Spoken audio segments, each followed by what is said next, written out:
Assalamualaikum warahmatullahi wabarakatuh. Kami dari kelompok 5 akan mempresentasikan hasil diskusi kelompok kami yang berjudul Investigasi Fraud atas Laporan Keuangan. Kami sendiri mengambil materi dari jurnal artikel yang berjudul Kajian Fraud atau Kecurangan Laporan Keuangan. Jurnal artikel ini disusun oleh Anissa Putri SEMM. Sebelum memasuki materi, izinkan kami untuk memperkenalkan anggota dari kelompok kami. Yang pertama ada Raymond Sitanggang, yang kedua ada Ines Almaida, yang ketiga ada Suci Safitri, yang keempat ada Nihlu Indrawati, yang kelima ada Muhammadin Mulia Putra, yang keenam ada Lydia Yuliana, yang ketujuh ada Raudah Zahratun Nuria, yang kedelapan ada Anida Serina Nur Latifah. Baiklah, saya Muhammadin Mulia Putra akan menyampaikan materi pertama mengenai laporan keuangan dan standar audit seksi 312 Pernyataan Standar Audit atau PSA nomor 04. Nah, sebelumnya teman-teman pasti udah tahu sih apa itu laporan keuangan. Teman-teman dari akuntansi udah pada paham apa itu laporan keuangan. Saya sedikit menjelaskan apa itu laporan keuangan. Laporan keuangan adalah suatu laporan yang menggambarkan hasil dari proses akuntansi yang digunakan sebagai alat komunikasi untuk pihak-pihak yang berkepentingan dengan data keuangan atau aktivitas perusahaan. Definisi laporan keuangan menurut Munawir tahun 1991, laporan keuangan pada dasarnya adalah hasil dari proses akuntansi yang digunakan sebagai alat ukur mengkomunikasikan data keuangan atau aktivitas suatu perusahaan. Standar audit seksi 312 Pernyataan Standar Audit nomor 04 menyebutkan bahwa laporan keuangan mengandung salah saji material apabila laporan keuangan tersebut mengandung salah saji yang dampaknya secara individual atau keseluruhan cukup signifikan sehingga dapat mengakibatkan laporan keuangan tidak disajikan secara wajar dalam semua hal yang material sesuai dengan prinsip akuntansi yang berlaku umum di Indonesia. Salah saji laporan keuangan dapat terjadi sebagai akibat dari kekeliruan atau kecurangan. Istilah kekeliruan berarti salah saji atau menghilangkan secara tidak disengaja jumlah atau pengungkapan dalam laporan keuangan. Menurut Standar Audit Seksi 312, Pernyataan Standar Audit nomor 06 menyatakan bahwa kekeliruan mencakup 1. Kesalahan dalam pengumpulan dan pengelolaan data yang menjadi sumber penyusunan laporan keuangan. Yang kedua, estimasi akuntansi yang tidak masuk akal yang timbul dari kecerobohan atau salah tafsir fakta. Yang ketiga, ada kekeliruan dalam penerapan prinsip akuntansi yang berkaitan dengan jumlah, klasifikasi, cara penyajian, atau pengungkapan. Saya Ines Almaida akan melanjutkan pemaparan materi. Jadi yang dimaksud dengan kekeliruan merupakan salah saji atau penghilangan secara tidak disengaja jumlah atau pengungkapan dalam laporan keuangan. Menurut Standar Auditing Seksi 312 Pernyataan Standar Auditing 06 menyatakan bahwa kekeliruan mencakup yang pertama, kesalahan dalam pengumpulan dan pengolahan data yang menjadi sumber penyusunan laporan keuangan. Yang kedua, estimasi akuntansi yang tidak masuk akal yang timbul dari kecerobohan atau salah tafsir fakta. Dan yang ketiga, kekeliruan dalam penerapan prinsip akuntansi yang berkaitan dengan jumlah, klasifikasi, cara penyajian, atau pengungkapan. Nah, selanjutnya mengenai akuntansi forensik. Jadi beberapa ahli mempunyai pandangan mengenai apa itu akuntansi forensik. Yang pertama, menurut Theodorus M. Tuanakota, akuntansi forensik adalah penerapan sistem akuntansi dalam bidang hukum, terutama pada permasalahan-permasalahan kecurangan atau fraud. Yang kedua, menurut Larry Crambley, secara sederhana dapat dikatakan bahwa akuntansi forensik adalah sistem akuntansi pemeriksaan yang akurat untuk tujuan hukum. Kemudian yang ketiga, menurut Jack Bologna, akuntansi forensik dapat diartikan sebagai akuntansi yang berkenaan dengan pengadilan atau berkenaan dengan penerapan pengetahuan ilmiah akuntansi pada masalah hukum. Kemudian dapat disimpulkan, akuntansi forensik adalah penggunaan keahlian akuntansi yang dipadukan dengan kemampuan investigasi untuk memecahkan suatu masalah atau dugaan fraud. di mana tujuan akuntansi forensik adalah membuktikan kecurangan, bukan memberikan opini. Bismillahirrahmanirrahim. Assalamualaikum warahmatullahi wabarakatuh. Perkenalkan, nama saya Suci Safitri. Saya dari Universitas Jambi. Di sini saya akan menjelaskan materi mengenai standar akuntan forensik. Nah, standar akuntan forensik ini ada 4. Yang pertama, independensi. Yang kedua, kemahiran profesional. Yang ketiga, lingkup penugasan. Yang keempat, pelaksanaan tugas telaahan. Nah, saya akan menjelaskan satu persatu. Yang pertama adalah independensi. Nah, seorang akuntan forensik itu harus independen dalam melaksanakan tugasnya, serta bertanggung jawab dan objektif atau tidak memihak dalam melaksanakan telaah akuntan forensiknya. Nah, independensi ini diperlukan seorang auditor agar dalam melaksanakan tugasnya itu dia tidak memihak kepada siapapun, sehingga ia mampu mendeteksi kecurangan di dalam perusahaan yang ditelitinya dengan akurat.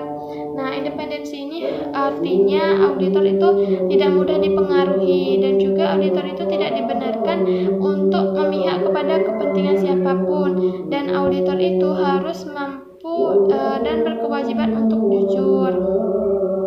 Nah, independensi dalam auditor itu adalah independensi dalam fakta dan independensi pada penampilan.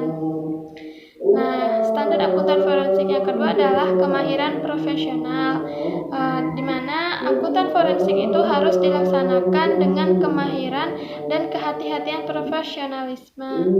Nah, profesionalisme atau ini diperlukan agar auditor dapat memperoleh keyakinan memadai bahwa laporan yang diauditnya itu bebas dari kesalahan atau salah saji material, baik yang disebabkan oleh kekeliruan maupun kecurangan.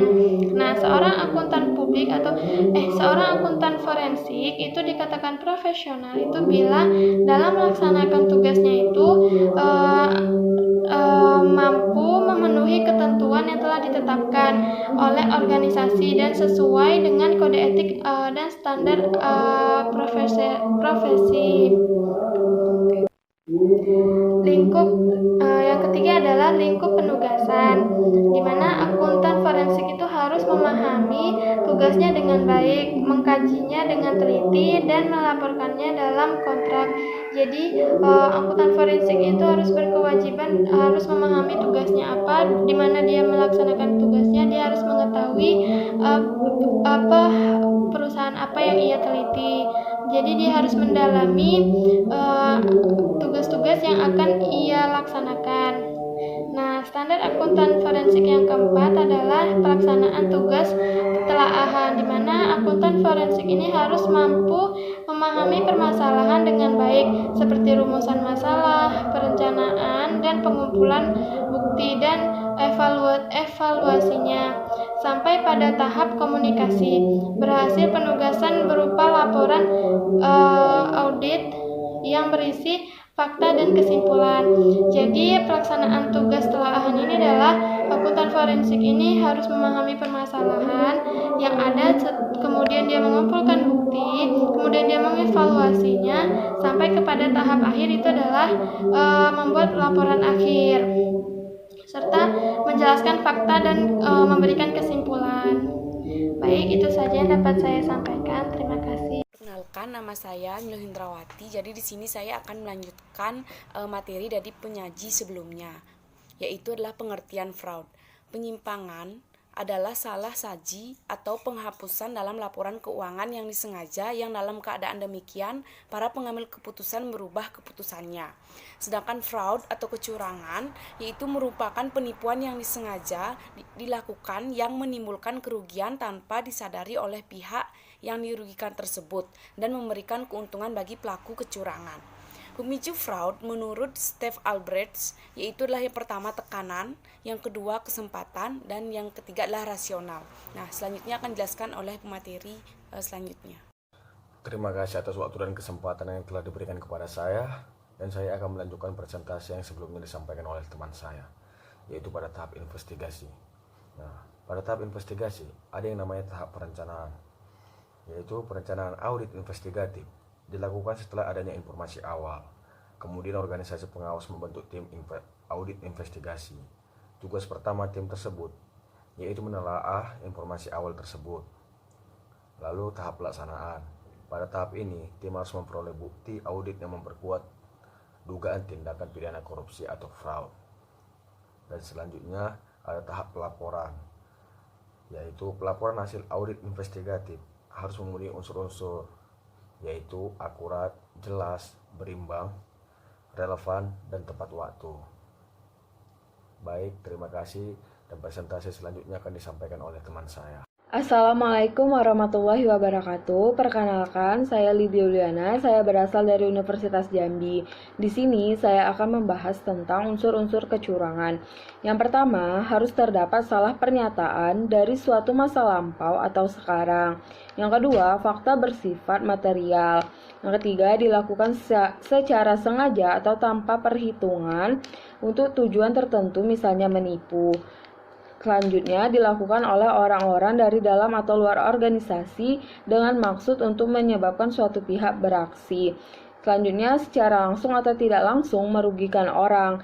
Pihak yang dirugikan harus beraksi terhadap salah pernyataan tersebut yang merugikannya. Kecurangan di sini juga termasuk atau namun tidak terbatas pada manipulasi, penyalahgunaan jabatan, penggelapan pajak, pencurian aktiva, dan tindakan buruk lainnya yang dilakukan oleh seseorang yang dapat mengakibatkan kerugian bagi organisasi atau perusahaan.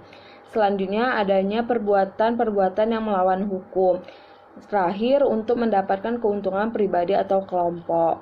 Materi selanjutnya yaitu kecurangan dalam laporan keuangan.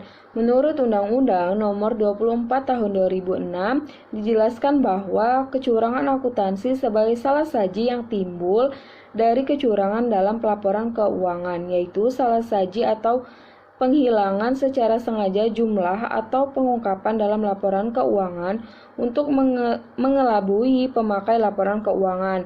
Salah saji yang timbul dari perlakuan tidak semestinya terhadap aset seringkali disebut penyalahgunaan atau penggelapan. Berkaitan dengan pencurian aset entitas yang berkaitan laporan keuangan tidak disesuaikan atau disajikan sesuai dengan prinsip akuntansi yang berlaku umum. Perkenalkan, nama saya Anida Serina. Di sini saya akan melanjutkan pembahasan dari rekan saya yang sebelumnya. Nah, di sini saya akan membahas mengenai kecurangan dalam laporan keuangan. Nah, menurut William, kecurangan dalam pelaporan keuangan ini terdiri dari 3 tindakan. Nah, yang pertama itu ada manipulasi, pemalsuan, atau pengubahan catatan akuntansi atau dokumen pendukung yang menjadi sumber penyusunan laporan keuangan. Lalu yang kedua ada representasi yang salah atau penghapusan yang disengaja atas peristiwa-peristiwa, transaksi-transaksi, atau informasi signifikan lainnya yang ada di dalam laporan keuangan. Lalu yang terakhir yaitu yang ketiga, adanya salah penerapan yang disengaja atas prinsip-prinsip akuntansi yang berkaitan dengan jumlah, klasifikasi, cara penyajian, atau pengungkapan. Nah, dari ketiga tindakan tersebut menurut William, maka dapat disimpulkan ya bahwa kecurangan dalam laporan keuangan ini terdiri dari tindakan manipulasi, pemalsuan catatan akuntansi, penghapusan secara sengaja terhadap informasi yang ada dalam laporan keuangan, dan yang terakhir terdapatnya salah penerapan dengan sengaja atas prinsip-prinsip akuntansi yang berlaku. Sekian presentasi dari saya, selanjutnya akan dijelaskan oleh rekan saya yang selanjutnya. Terima kasih. Selanjutnya itu teknik-teknik audit investigatif, di mana penggunaan teknik-teknik pemeriksaan laporan keuangan. Pemeriksaan ini berfungsi untuk menilai kewajaran penyajian laporan keuangan. Ada 7 langkah pemeriksaan laporan keuangan ini, yaitu memeriksa fisik dan mengamati, meminta informasi dan konfirmasi, lalu memeriksa dokumen. Review analitikal dapat disajikan melalui beberapa teknik, yaitu membandingkan anggaran dengan realisasi, analisis vertikal dan horizontal, analisis regresi dan tren, membandingkan data keuangan atau komparasi, analisis time series, menggunakan indikator ekonomi makro, dan menghitung kembali laporan akhir. Elemen pembantu untuk mengungkap fraud. Yang pertama yaitu tempat terjadi fraud.